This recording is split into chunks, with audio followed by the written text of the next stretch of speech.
చంద్రబాబు ప్రభుత్వంపై విజయవాడ ఎంపీ కేసినేని విసిరిన డైలాగుల డైనమైట్లు విజయవాడలోనే కాదు రాష్ట్రమంతా రీసౌండ్ ఇస్తున్నాయి. ప్రజల ఆక్రోశాన్ని ఆయుధంగా చేసుకుని అధినేతపైకి అస్త్రాన్ని సంధించడం 6 ఏళ్ల రాజకీయ నాయకుడికి ఎలా సాధ్యమైంది? తెలుగు తమ్ముళ్లను తొలుస్తున్న ప్రశ్న ఇది.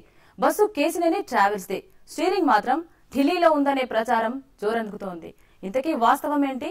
ఏపీ పాలిటిక్స్ లో ఏం జరుగుతోంది?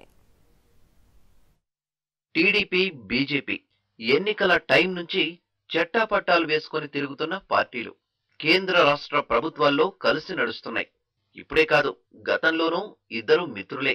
మధ్యలో కొంతకాలం కటీఫ్. రెండు పార్టీలది ఎడబాటు ఎరుగని స్నేహబంధమైతే కాదు, జస్ట్ ఉమ్మడి అవసరాల కోసం కలవడం, సొంత అజెండాతో విడిపోవడం గతంలో జరిగిందే. భవిష్యత్తులోనూ అలాంటి సీన్ తప్పదా?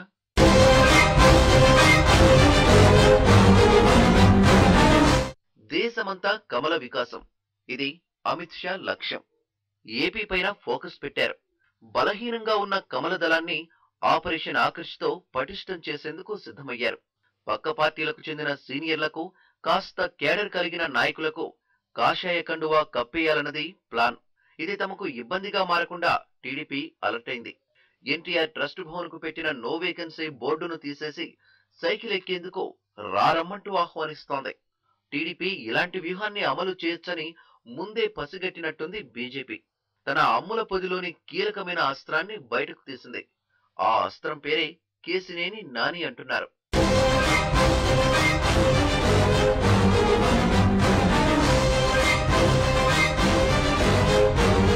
ఇంతకీ కేసినేని ట్రావెల్స్ కమలం రూట్ లోకి ఎలా వెళ్ళింది? ఇది ఇంట్రెస్టింగ్ టాపిక్. కృష్ణా జిల్లా తమ్ముళ్ళు కేసినేని దూరం పెడుతున్నారు. అధికారులకు ఎంపీ అంటే లెక్కే లేదు. దసరా ఉత్సవాల్లో కనీసం పాస్ కూడా ఇవ్వని పరిస్థితి. పోలీసులు సైతం వ్యతిరేకంగా ఉన్నారనే భావన కేసినేని వర్గంలో ఉంది. అదే సమయంలో పార్లమెంట్లోని కొన్ని కీలక కమిటీల్లో కేసినేనికి స్థానం దక్కింది. ఏకంగా 5 కమిటీల్లో ప్లేస్ దక్కేసరికి నాని ఉబ్బి తబ్బిబ్బయ్యారు. ఢిల్లీలోని బీజేపీ నాయకులతో సన్నిహితంగా మెలుగుతున్నారు. ఈ విషయం టీడీపీ నాయకత్వానికి చేరేసరికి ప్రభుత్వ కార్యక్రమాల్లోనూ కేసినేనికి ప్లేస్ తగ్గిపోతూ వచ్చింది.